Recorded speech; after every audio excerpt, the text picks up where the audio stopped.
Alright, hello and everybody, welcome. So this is going to be a bit of a showcase of what I've been working on. I'm still working on the testing and showcase area. There's a lot of stuff I've actually created that has not been put in here. There's a few slots open over there. There's a lot of space left to fill. I'm still working on it quite a bit. And I'm getting to the point now where I've got a bunch of things. I'm trying to consolidate them and get them all into the same spot. Okay, sorry about that.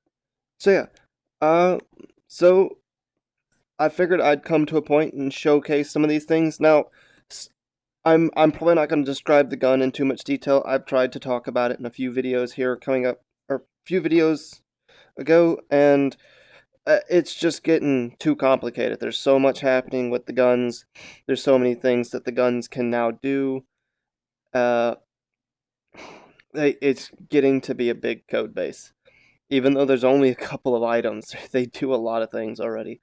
So, one thing that's not in yet, I do intend to have gun handling animations. I should be able to grab this little pull here and slide it to cock the gun.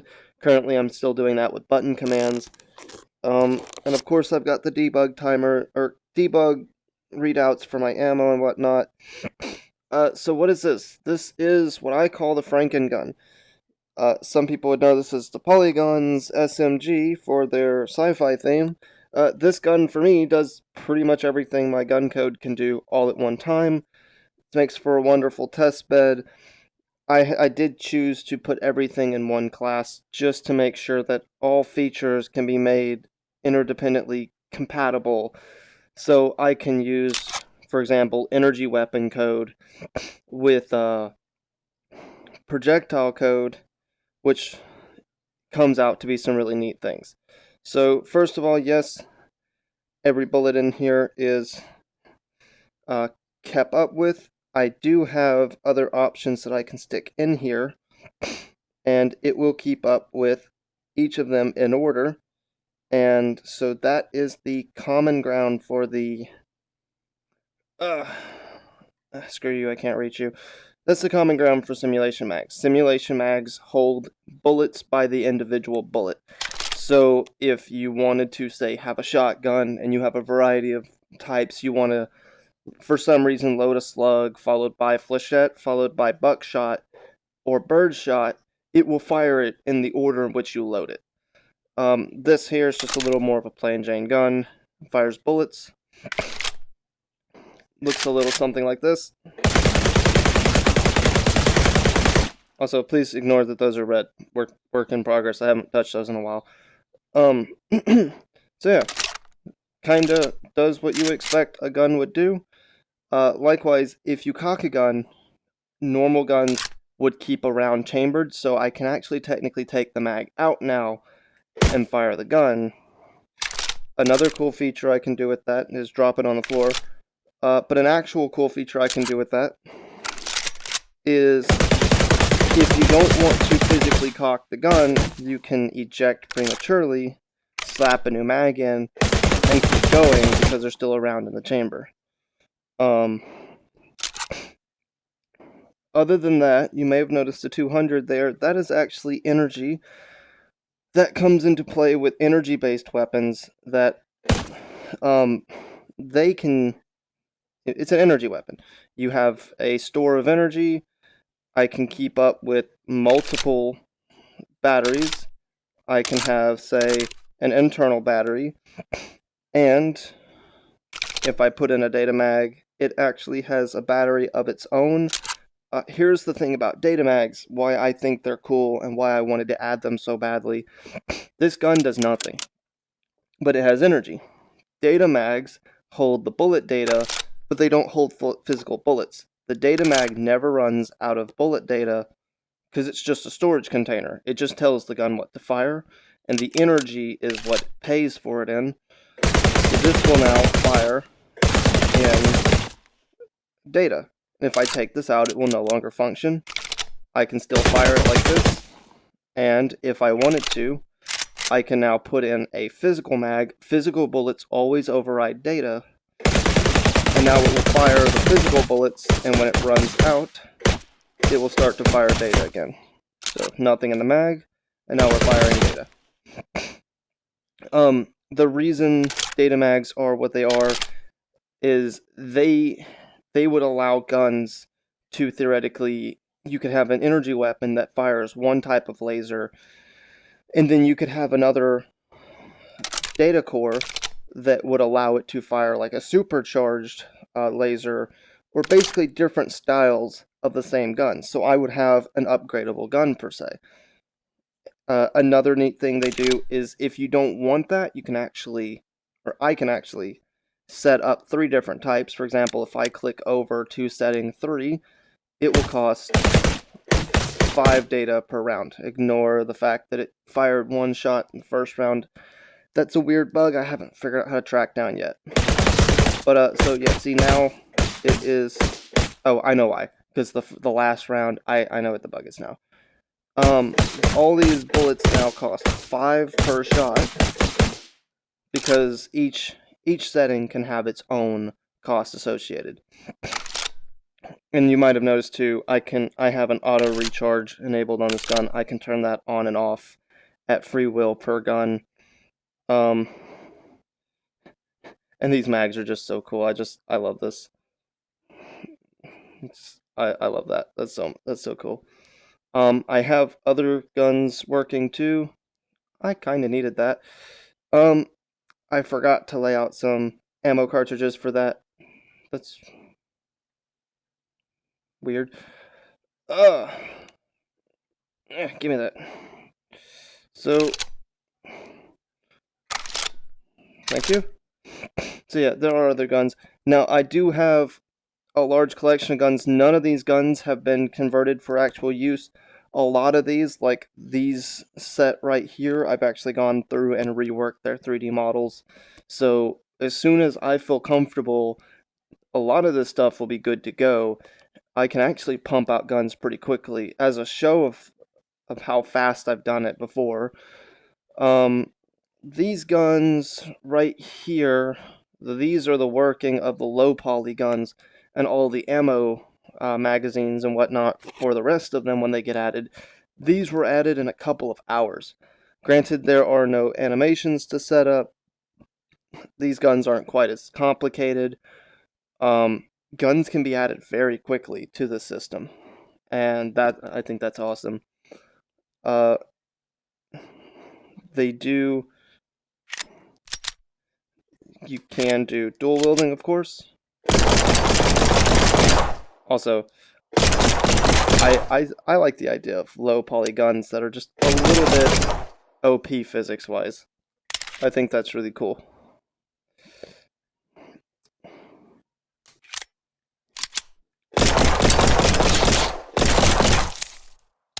Yeah, a lot of fun actually.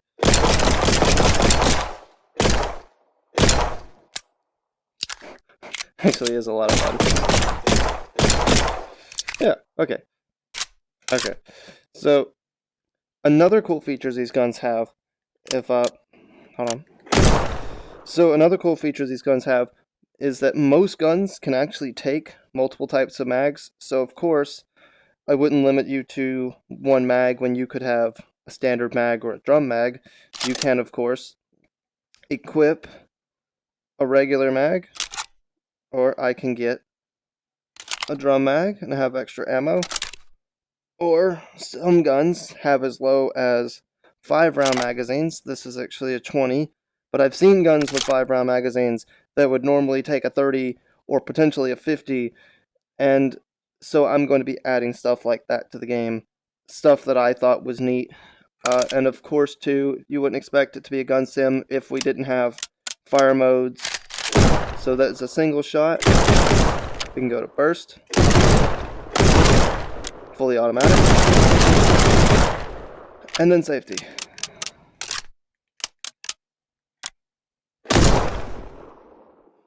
Another thing I'm working on too, shotguns, of course. We're going to have shotguns. Keep in mind that currently I'm still using the same projectile per everything because I haven't written that code yet. That is something else, just another layer I haven't gotten to yet.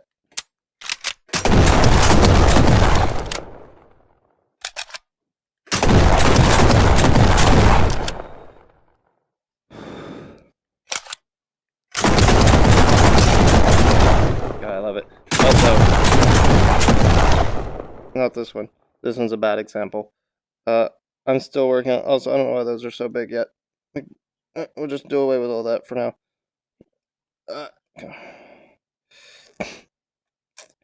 So, and then one more final thing. I have internal mags working across the board on all guns. So, I can do, for say, shotguns, the pump action.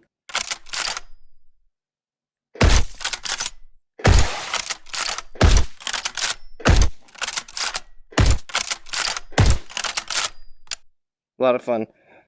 Also, like I said too, I don't actually have the. I'm not gonna cut from that. So, there are quite a few guns currently on the menu to make. Most of them are low poly at this time. I do plan on having a pretty good lineup of real world guns, but for the most part, well, I'll get there when I get there. Some of these guns do work too currently. My P90 works, though I, again, sadly forgot to put any mags out for you guys to look at. I used to pull the slide on it too. I'm reworking the animations. This gun is pretty nice when it shoots. Really, really cool. This gun is currently a little glitchy. I have to tweak it massively, but that's coming. Also, for scope material, I need to work on two-handed gripping too, also on these guns. For the scope material, I have a friend that's currently working on a scope material, and he's doing a magnificent job. I can't wait to show you guys what he's done. He is drastically overdone and overreached a little, but his work is nothing short of amazing.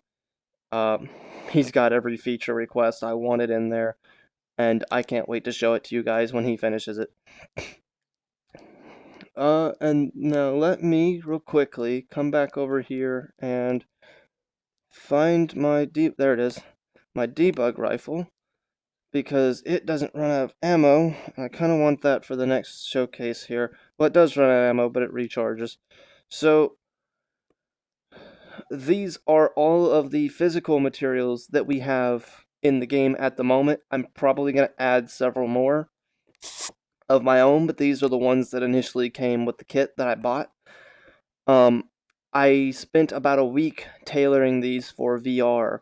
It was actually a lot more work than it looks like it should have been. Most of these were built for a first-person shooter, and they looked really good, but as soon as you got in VR, you realized that the particle effects were bigger than you.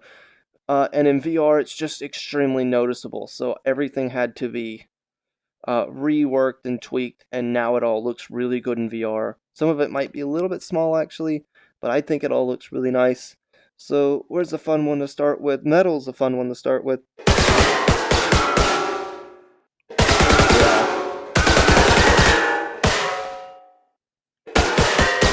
Oh, I love it. And sound is great, too. I'm gonna probably tweak some of the sounds, but this one's probably just too fun to get rid of. He also included a dull metal. I'm probably going to put a mild one in between that's not quite as loud as metal. It gives the same sparks, but it's not as loud. We have carbon fiber. Fabric sounds horrible, but the particles are pretty. These are really awesome. The liquids are incredibly awesome. So the acid, when the acid actually, the particles shoot out and come back, they give a hissing sound when they land in acid. You don't really hear it here. They have that nice splatter that the water has. Oil does it too. Lava actually leaves some marks on the ground. I'd like to make that painful to people. And let's see.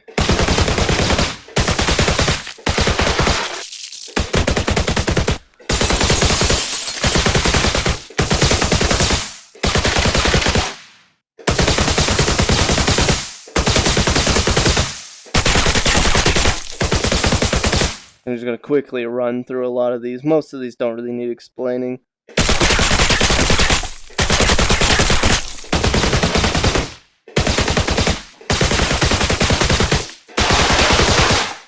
Oh, shield is pretty cool.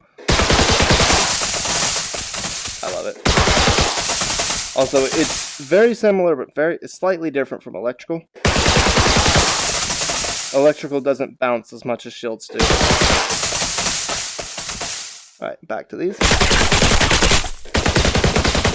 And also, look at how the particles just flow away. Dirt one is especially cool because it kind of sifts off with the wind. It's easier if I stand here. You can see it floating away. I really, really like it. That looks better when it's actually dirt on the ground because it puffs up and floats with the wind.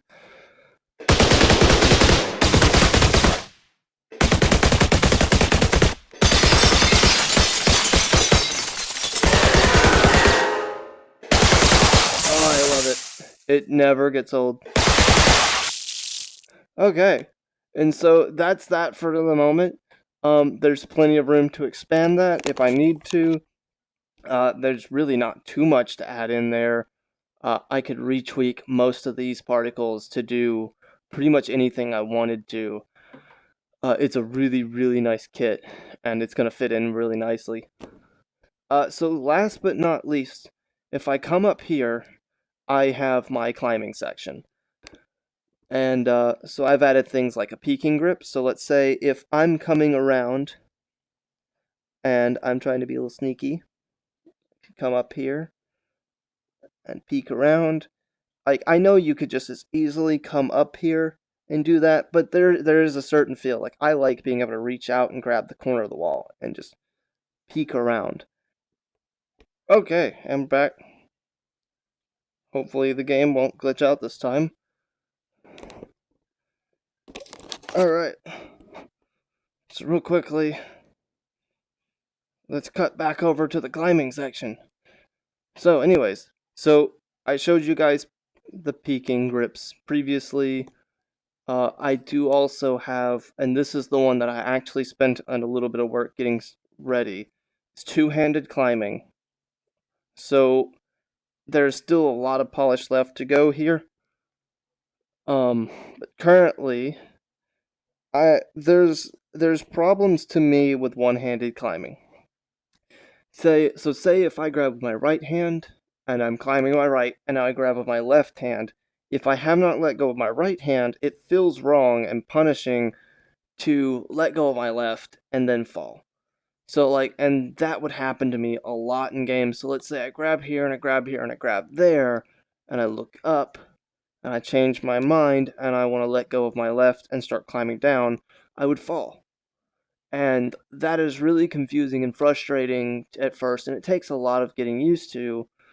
So I have actually gone through and fixed it so that whenever I let go of this hand, it'll reset back to this. And if this hand is drifted a little, it'll just lerp back to where it left off at. So you can't cheat it and say, I'm now climbing up here, it'll lerp back down. In a future version, I'm actually going to give it a limit of about yay far. And if you go out here, it'll just break the grip, so you can't return to it. And then I'm going to buzz the controller to let the people know that that's happened. Alright, so welcome back. We're back at the climbing area. Hopefully the game won't glitch out again this time. So anyways, I have two-handed climbing working. And I feel like that's a big thing, because too often with a one-handed climbing system, I will have two hands gripped, and of course my right hand is calculating and my left hand is free. If I am climbing and acting like my hands are in the correct spot, I should be able to let go of one hand and go back to the other.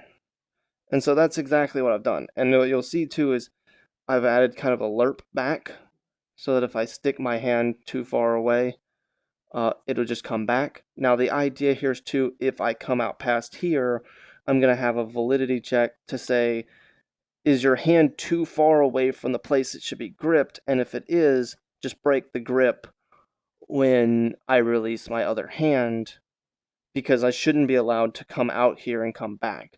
That's not something I want. Also, it can kind of add a little bit of a cheat here I can actually technically slingshot, but it's not like I couldn't go higher if I just reach out and throw myself.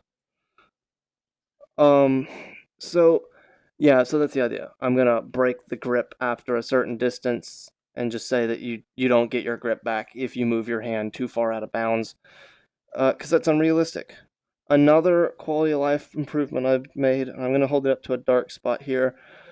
Um, the dark blue sphere or the light blue sphere in the middle is actually my item grab sphere, and the lighter blue in around the palm is my climb sphere. And so what I've done there is that I made the small one, the item sphere, just a little bit more, intimate with the object. You can't just kind of have your hand around it. You really need to actually grab it in the right spot to interact. But climbing, you want to be able to move around a little bit more freely, so it has a bigger sphere so that it's not so hard to miss. I'm doing it really badly, but it's not so hard to miss climbing grips. And I'm probably going to upgrade my climbing grip size because I want it to maybe be a little bit bigger. And then I'm going to probably socket a lot of my climbing. I'm not sure about that. I don't know if I'm going to socket the grip locations or whatnot. I'm going to have some way of determining where the hand should climb, because it's not going to be able to just climb out here, because it doesn't. Obviously, that's not realistic. Uh, there's a lot of work to do on the climbing. Climbing has just been started recently. I've been working on it for about 2 days, and I've got this working, and it's really good. All right. So that's what I've got so far. Figured I would just kind of put something together so I could show people what I've been working on.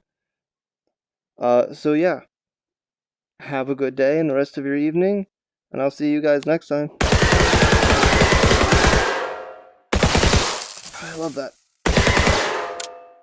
Oh, one more. Hold on, one more. Give me that. Oh. Alright, I'll see you guys later.